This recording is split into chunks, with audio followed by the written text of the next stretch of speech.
Filter bed వెంటనే filter bed వెంటనే స్వచ్ఛమైన తాగునీరు స్వచ్ఛమైన తాగునీరు ఫిల్టర్ బెడ్ వెంటనే యజమాన్య నిర్లక్ష్య వైఖరి యజమాన్య నిర్లక్ష్య వైఖరి ఫిల్టర్ బెడ్ ను వెంటనే కార్మిక కుటుంబాలకు త్రాగునీరు వెంటనే తాగునీరు వెంటనే వీటి ఫిల్టర్ బెడ్ వెంటనే పూర్తి చేయాలి యజమాన్య నిర్లక్ష్య వైఖరి సింగరేణి యజమాన్య నిర్లక్ష్య వైఖరి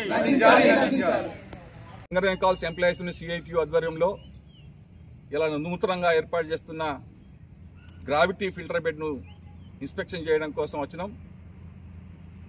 ప్రతి ఆదివారం నాడు ఏదో ఒక నివాస ప్రాంతాల్లో కార్మిక సమస్యల మీద యాజమాన్య దృష్టికి తీసుకొచ్చి అవి పరిష్కరించడం కోసం రిప్రజెంట్ చేస్తున్నాం.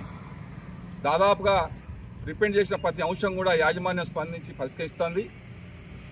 అందులో భాగంగానే గత 3 సంవత్సరాల నుంచి వెళ్ళి గోదావరికని RG 123 కార్మికులకు మంచినీళ్ళు వస్తలేవని, కలుషిత వాటర్ వస్తున్నాయని, దానివల్ల రోగాల బారిన పడుతున్నారని హాస్పిటల్లో లక్షలు ఖర్చు పెట్టుకుని చెప్పి పర్యావరణం వాళ్ళకి పొల్యూషన్ వాళ్ళకి కంప్లైంట్ చేయడం ద్వారా ఈ ఇష్యూస్ చైర్మన్ మేనేజింగ్ డైరెక్టర్కి డైరెక్టర్ అందరికి కూడా చేరింది.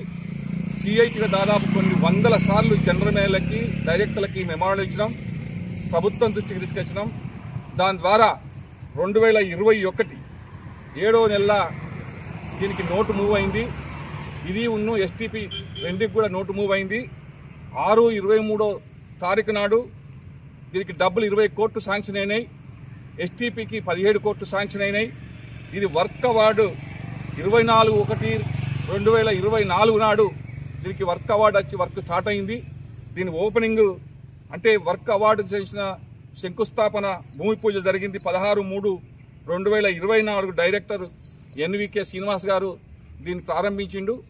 ఆ రోజు నుంచి వర్క్ స్టార్ట్ అవుతుంది. దాదాపు ఇప్పటికి సంవత్సరం దాటింది. సంవత్సరం మీద దాదాపు 4 నెలలు అవుతుంది. కానీ మేము సంవత్సరం లోపు పూర్తి చేస్తామని అనుకున్నాం. ఎండాకాలం వరకే మంచినీళ్ళు అందిస్తాం అనుకున్నాం. కానీ యాజమాన్యం లేదా కాంట్రాక్టులు ఎవరు నిర్లక్ష్యం వలన ఇంకా అది పూర్తి కాలేదు. ఇంకా 3-4 నెలల వరకు కూడా ఇది పూర్తి పరిస్థితి కనబడతలేదు. మరి వాతావరణం గోదావరిలో నీళ్ళేమో చాలా కలుషితంగా వస్తున్నాయి.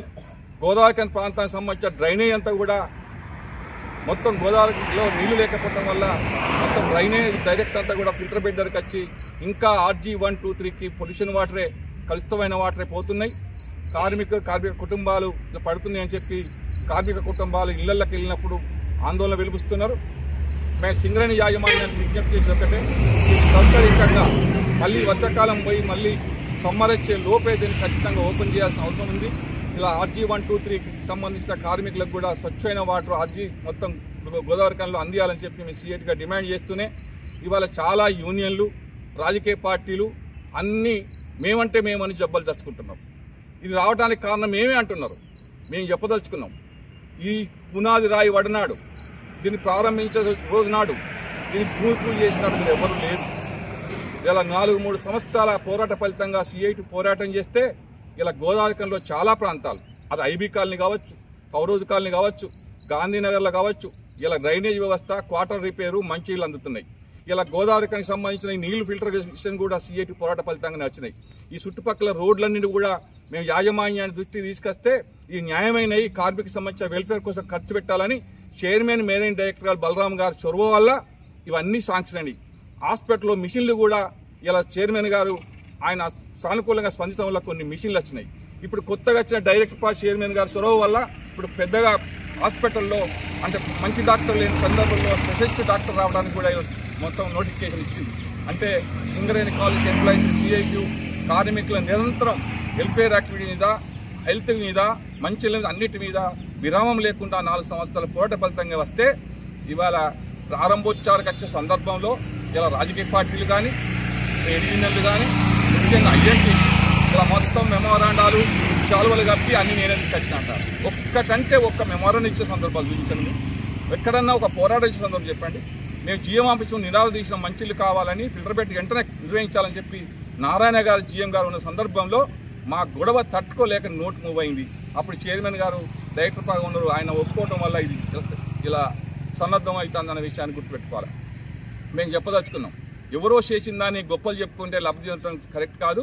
మీ పాత్ర ఎక్కడ లేదు, మీరు చేయాల్సిన పనులు ఇంకా చాలా ఉన్నాయని చెప్పదలుచుకున్నాం. అవి చేయండి. అది అధికార సంఘం ఏఐటీసీ కానీ, ఇలా మేము ప్రభుత్వ సంఘం అని చెప్పుకున్న ఐఎన్టీసీ కానీ, అట్లాగే రాజకీయ పార్టీలు ఉన్న ఎమ్మెల్యేలు కానీ, సింగరేణిలో ఎక్కడ కూడా మంచిగా లేవు, ఎక్కడ కూడా హాస్పిటల్ వైద్యం మంచిగా లేదు, ఎక్కడ కూడా ఒకే ఒకటి సెంట్రల్ సిలబస్తో ఒకే ఒక స్కూల్ వచ్చింది. ప్రతి ఏరియాలో ప్రతి డివిజన్లో సెంట్రల్ సిలబస్తో స్కూల్ రావాల్సిన అవసరం ఉంది. అవన్నీ నిర్వహించాలి. రోడ్డు వ్యవస్థ బాగలేదు, డ్రైనేజ్ వ్యవస్థ బాగలేదు, ఆఖరికి ఎక్కడ చూస్తే అక్కడ మొత్తం చెత్త పేరుకుపోయి ఉంటుంది.